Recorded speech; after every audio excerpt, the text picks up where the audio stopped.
Hello everyone, welcome to my channel. Today in this video we will discuss some of the important questions of the chapter Magnetic Effects of Electric Current from class 10th. Okay, these questions are repeatedly coming in the exam or board exams. So let's begin. So the first question is like this. Draw the patterns of magnetic field lines due to a bar magnet. The magnetic field lines are closed curves. Why? तो जो question है board के 2014, 15, 17 और 20 में repeat हुआ है. So question दो part में डिवाइडेड है एंड इट इज आस्किंग कि draw the pattern of magnetic field lines of A bar magnet. तो चलो एक बार मैग्नेट बना लेते हैं और उसका मैग्नेटिक फील्ड लाइन ड्रॉ करना है हमें.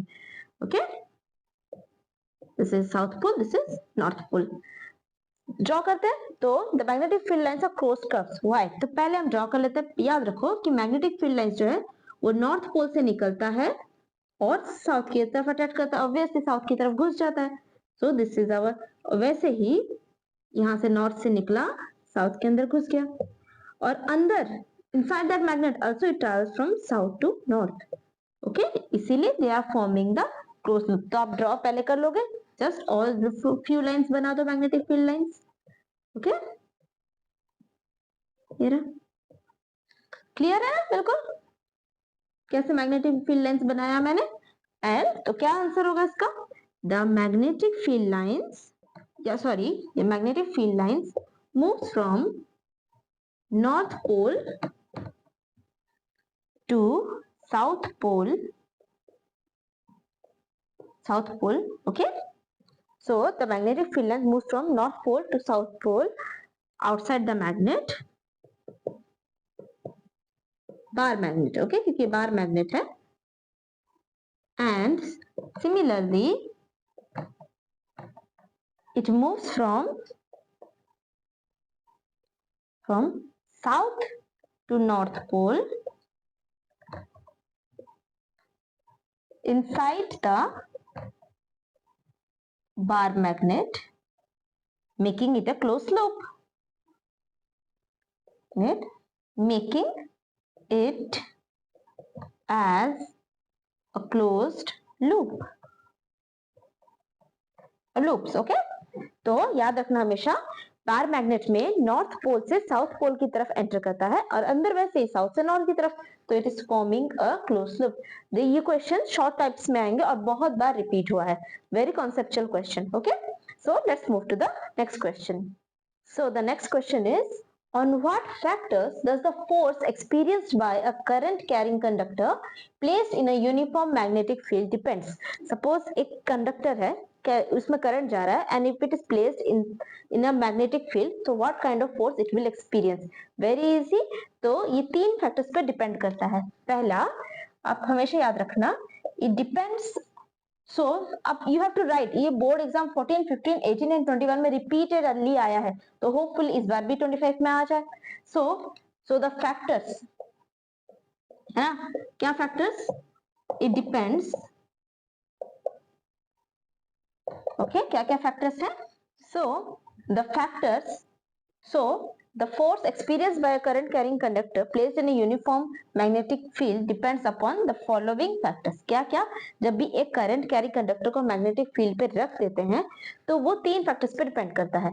पहला कि वो लेंथ ऑफ द कंडक्टर, उस करंट कंडक्टर का लेंथ कितना है, L.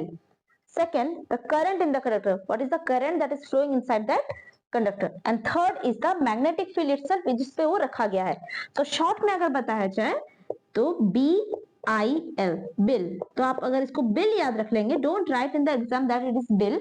बिल से आता है अपना magnetic field in which it is kept. B को डिफाइन किया जाता है डी. पर एनसीईआरटी 10th क्लास के बुक्स में मैग्नेटिक फील्ड को बी से रिप्रेजेंट नहीं किया गया, डिनोमिनेशन नहीं लिखा गया है. It is in the higher class. But for you to remember, always remember कि मैग्नेटिक फील्ड को बी से रिप्रेजेंट करते हैं. Okay, and I is the current flowing and L is the length. तो एग्जाम में आप बिल मत लिखिएगा, एग्जाम में you have to explain the three factors. so the factors are the magnetic field in which it is kept, that is B, the current carrying by the conductor, that is I, and length of the conductor. okay, so इन तीन चीजों, इन तीन factors पे depend करता है ये कि क्या क्या फोर्स एक्सपीरियंस हो रहा है by that current carrying conductor. okay, let's move to the next question. so the third question is Explain what is the difference between direct current and alternating current. First the half इसका ये है and write one of the important advantage of using alternating current. This question has come in board exam 2015, 16, 19 and maybe in the upcoming board exam. So बहुत important question है, बहुत conceptualized question है कि direct current और alternating current में difference क्या है। Direct current नाम से पता चल रहा है that this current moves in a unidirectional manner. Okay, ये एक ही डायरेक्शन में मूव करता है and its magnitude is constant. इस मैग्नीट्यूड चेंज नहीं होता। Whereas the alternating current changes its magnitude as well as its direction over a fixed period of time. After a fixed period of time, कुछ time बाद इसके current change हो जाते हैं। Okay, जैसे डायरेक्ट करंट जो होता है ना, एक ही डायरेक्शन में घूमता रहता है। ओके, उसका मैग्नीट्यूड भी बिल्कुल कांस्टेंट रहता है। लेकिन अल्टरनेटिंग करंट क्या है ना, इसका मैग्नीट्यूड चेंज हो सकता है प्लस इसकी मैग्नीट्यूड चेंज हो रहा है क्योंकि डायरेक्शन भी बदल रहा है, ऊपर नीचे, ये अल्टरनेटिंग करंट का होता है। And this is DC current. Okay, so पहला डिफरेंस तो ये है कि direct current moves in a unidirectional manner and its magnitude does not change, whereas in alternating current the magnitude as well as the direction keeps on changing after a fixed period of time. ये main difference है। Second ये कि direct current का जो voltage है कभी भी increase decrease नहीं होता, ये कांस्टेंट रहता है। वेयरएज एसी में यानी कि अल्टरनेट करंट वोल्टेज में ये डिफरेंट होते रहते हैं।